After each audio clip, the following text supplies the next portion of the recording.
In 2004, Chicago Public Schools launched the Renaissance 2010 plan to close public schools and create a market of charter schools. Chicago was a laboratory for a national education agenda. Mostly African American and Latino children were the experiments. As everybody here has said, Renaissance 2010 did not improve education for the children affected. In fact, closing schools has led to increased violence and destabilized neighborhoods, and children are sent all over the city, and it has not improved their education. There is no research to demonstrate that closing schools and opening charter schools and turnarounds improves education for all students. But when Arne Duncan was appointed U.S. Secretary of Education, the very first thing he did was get on a plane and go to Detroit to tell that struggling city that they should follow the Chicago model. The same thing has happened in Newark, Philadelphia, New Orleans, New York, across the country. So in the last 20 years, CPS has closed over 200 schools and placed 300 on probation. The issue, too, is there's been no transparency and no honesty about this attack on public education. The information you always get is, we want the best for your children. Don't they say that? Is there something wrong with that? It's not for our children. It's somebody else who doesn't know us, who is not invested in our community making these decisions. We are here at this point in time, brothers and sisters, to take back public education.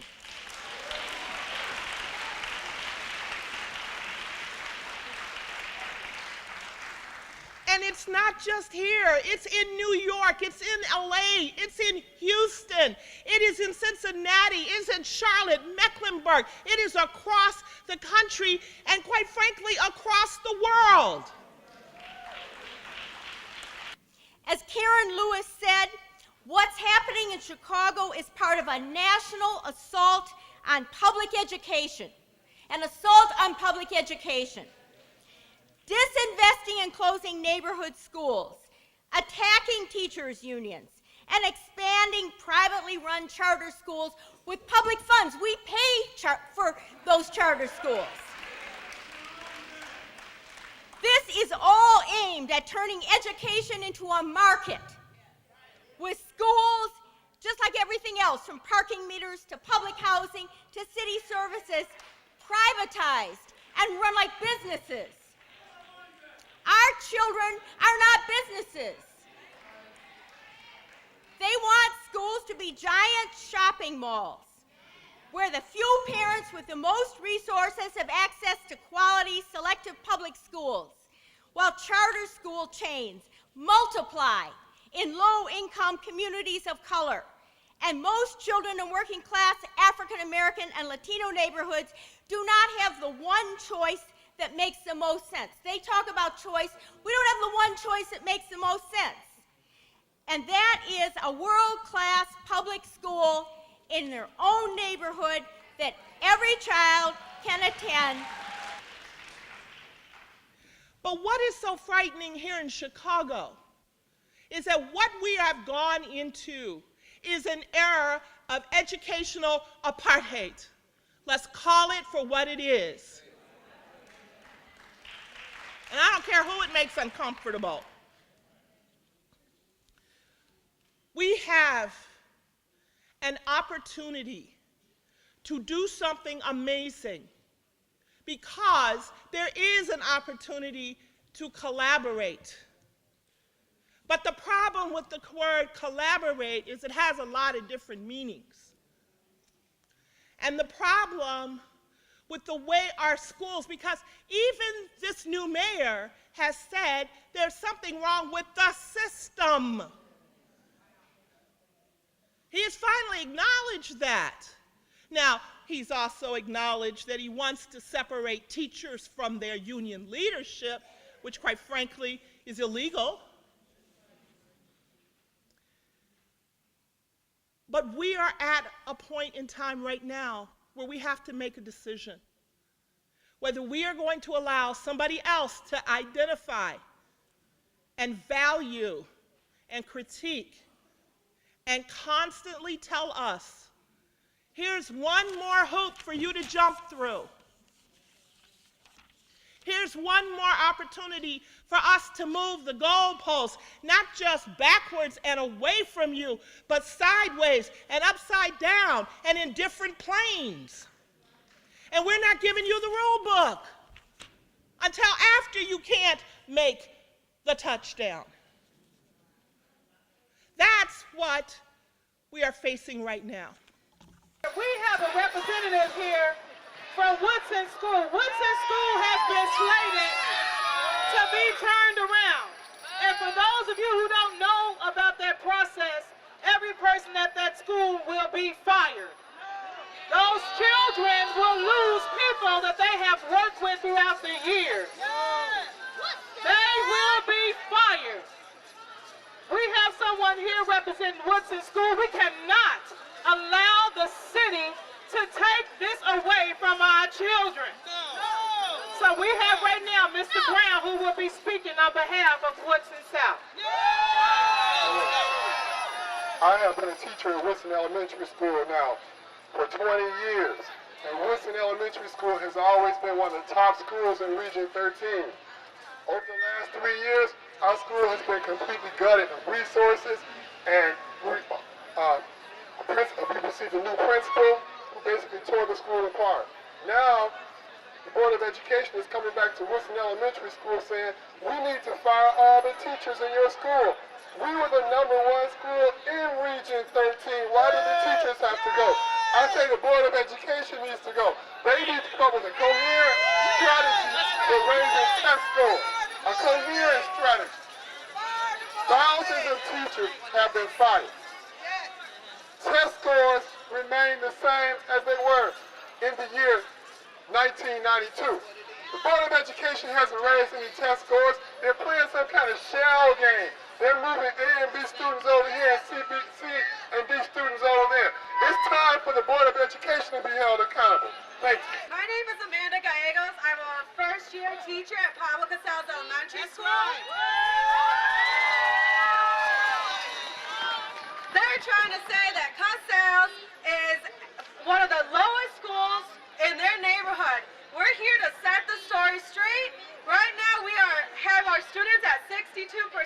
Now this, compared to our neighboring schools, we're higher than 9 neighboring schools, and we're at par with 11 schools in our neighborhood. So why is it that they're spreading lies saying that we're one of the lowest schools? We are outperforming 6 out of the 11 AUSL schools. They want AUSL to come in, turn around our school. But you know what? As a first grade bilingual teacher, I fear that AUSL, a program that has no experience with bilingual students, will be a detriment to our students and their educational growth. Casals is a neighborhood school, and we want to keep it that way. We do not want AUSL or anyone else to turn around our school because they have a tendency to turn away our students, not turn around the school. So we're here to fight for us, for our neighborhood schools, and we want to say, save our schools! Save our schools! Buenos días, mi nombre es María Domínguez Good morning, my name is Maria Dominguez. y vengo a defender la escuela Pablo Casals. I'm here to defend Pablo Casals School. Yo no entiendo por qué CPS quiere cerrar. I don't understand why CPS wants to close Casals. Estamos en un 62% en el ISAT scores. On the ISAT, Casals is at 62%. Tengo pruebas de que los niños no necesitan más educación como lo que ellos están diciendo. And we have proof that the students do not need the kind of changes that the board is proposing. My name is Claudia Moreno Nunez. I'm a bilingual teacher at Piccolo I'm a 9-year veteran with CPS, and I just want to say we need to stop privatizing public education.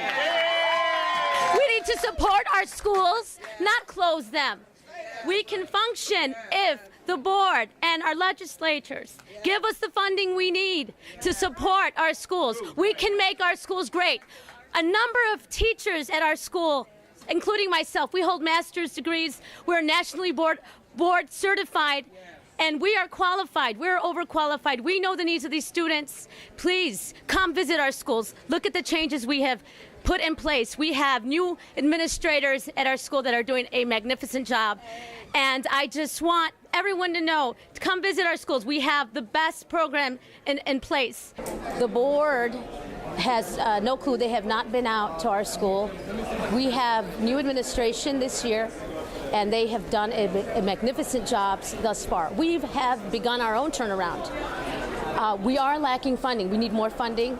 Our school has an over 95% poverty rate. With the current administration, we have exceeded attendance. We're at 95%. We have decreased suspensions.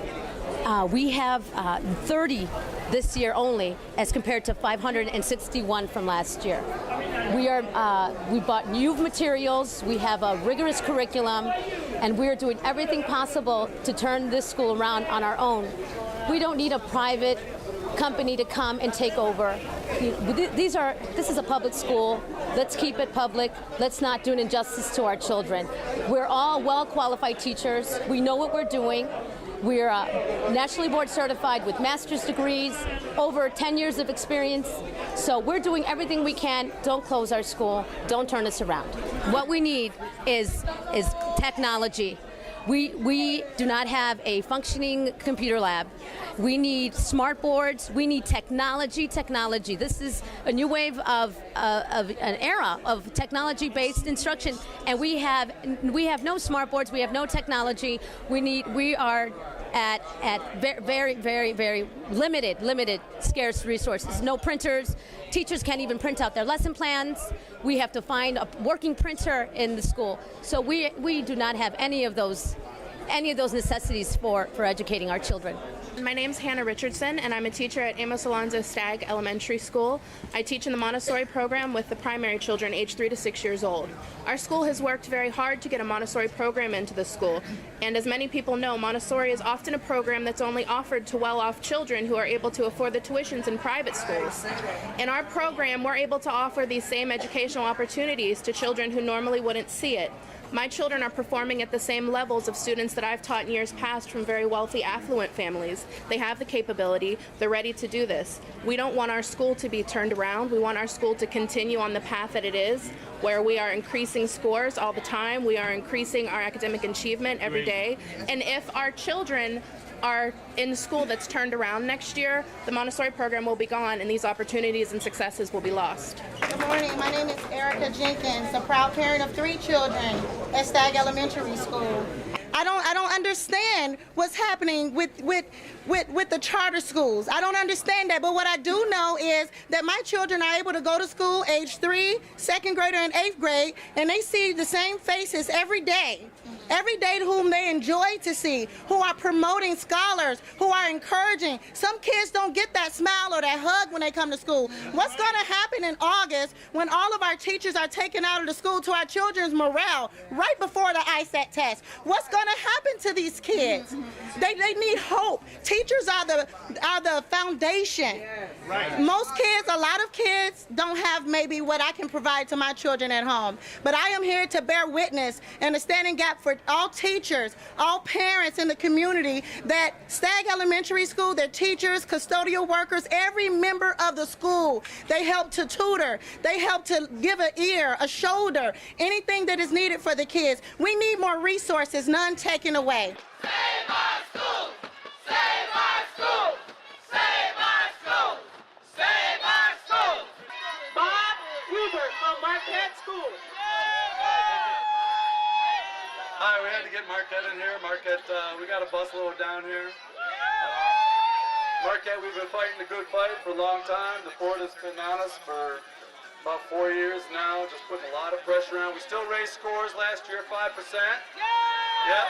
More than AUSL schools can say for themselves unnecessarily. We're here to let people know that, you know, we see what's going on. This privatization thing, it's way out of control. It's way out of control. We need Obama to get a grip on it too. I mean, Obama, we put him in office. We need him to get a grip on this and see what's happening here. Privatization, it's all about, you know, handing money off to the rich so they can kick back to the politicians. You know, we need the money in the public schools so that the politicians can't get their hands on the money, because it's public money. But once it's in private hands, they can, of course, they're going to get their kickbacks for re-election. We see what's happening. We need to stop it. We need to stop it. It's wrong. It's wrong. These public schools should be the way to go. Public schools. They're public schools. Leave them public. Hi, I'm Marcy Hardalupas from Marquette, a proposed turnaround school. My question to the Board of Ed, to everybody, are Chicago public schools becoming Chicago private schools? Last year, CPS funded to public school was cut by $15 million, including Marquette's. Yet at the same time, AUSL and charter schools were funded with 20 million taxpayers and donators' dollars to get exactly all the services that they needed. And at the same time, Marquette's staff, teachers, aides, social workers, truant officers, psychologists, art, music, library, security positions were slashed. The diversion of our resources to other areas. And that is something I have fought for so many schools that are considered to be poor performing, where parents want to get involved. We have local school council members that are trying to really understand school improvement planning and the purchasing of various equipment and materials and textbooks and, you know, things that would help move their student or their school community forward. What areas would you say that our resources are being diverted to? Because we've seen that happening over the years. Well, I think if you look at funding priorities and how resources are distributed, there is a fundamental lack of understanding equity. So they'll say, well, if everybody gets the same, then that's equal. And we know that's not true. So in schools and places that have more need, then more resources actually should be given there. What we're finding is that that's not the case. Again, there's a push towards privatization. One of the things I find extremely interesting is the whole charter school piece, where charters are co-located with public schools, with traditional public schools. And you will see that on one side of the building, everything's fresh and brand new and you know, new resources. And then on the other side of the building where the traditional public school is, that's not the case. And it sends a very, very, very bad message to our students that some people are more deserving than others. And it also says that it is okay for me to take away from you to give to someone else. And especially when the people on the other side of the building don't even necessarily come from your neighborhood. So there's this idea that if we make these quasi-private schools available to everyone, and then we have quote-unquote choice, then that's what's going to make everything better too. And then we start seeing that there's very little difference in real achievement. There's very little difference in innovation, but the difference is the labor management relationships are different. So again, the idea that we can solve our problems by solving the labor quotient, you know, and changing that is very prevalent. And it's very popular among people who make those kinds of decisions. You are vested in this city. If you pay taxes, you are vested in this city. If you shop at your neighborhood store, you are vested in this city. If you pay rent, you are vested in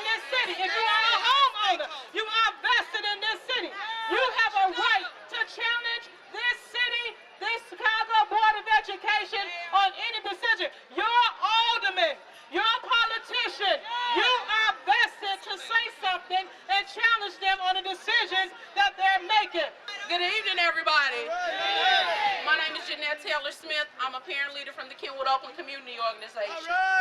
Parents, teachers, students, and communities reject CPS failed reforms. We know that only 18% of the replacement schools perform well. Most of those schools are selected enrollment run by CPS. Nearly 40% of the new schools are performance level 3, CPS lowest ratings. We see through the sound bites, we've been betrayed, you betrayed our public trust. You have failed Chicago's children.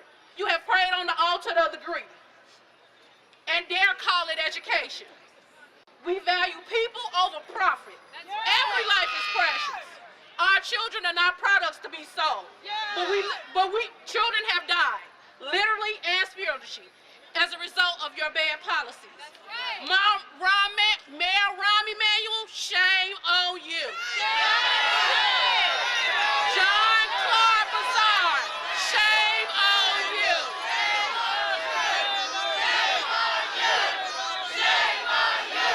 Shame on you. Shame on you. Shame on you. You both should be fired.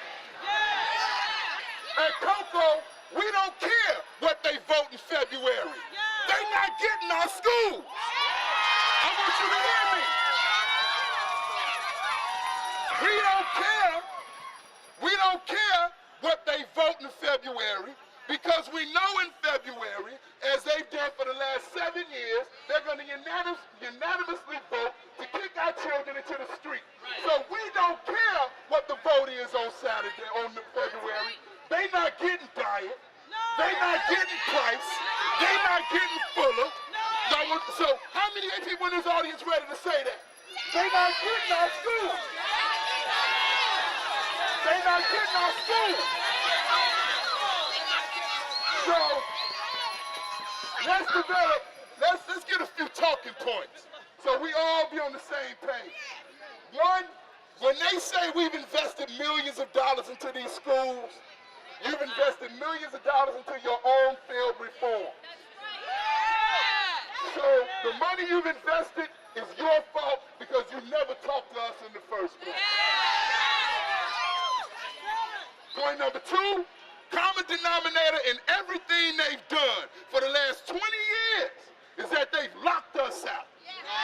So the parents, the children, the teachers, the people that struggle in our community every day have had no voice about what's supposed to happen with our school.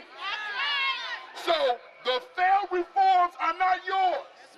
They don't belong to teachers. Teachers didn't develop direct instruction when they made you read from a script. Teachers didn't invent probation. Parents didn't invent student retention when they flunked students over and over and over again. Hey, the shell game is over, baby. The shell game is over. So they are not getting diet. They're not getting price. And they're not getting fuller. So, and they're not getting what's in them. What's in ready to fight? So let's do it. When we say save our schools, we're not asking CPS to save our schools. Because the people that will save these schools are right here. So, before I get off this mic, let me say this. I'm going to say, who are the people that will save our schools? We are the people that will save our schools. Who are the people that will save our schools? We are the people that will save our schools. Who are the people that will save our schools? We are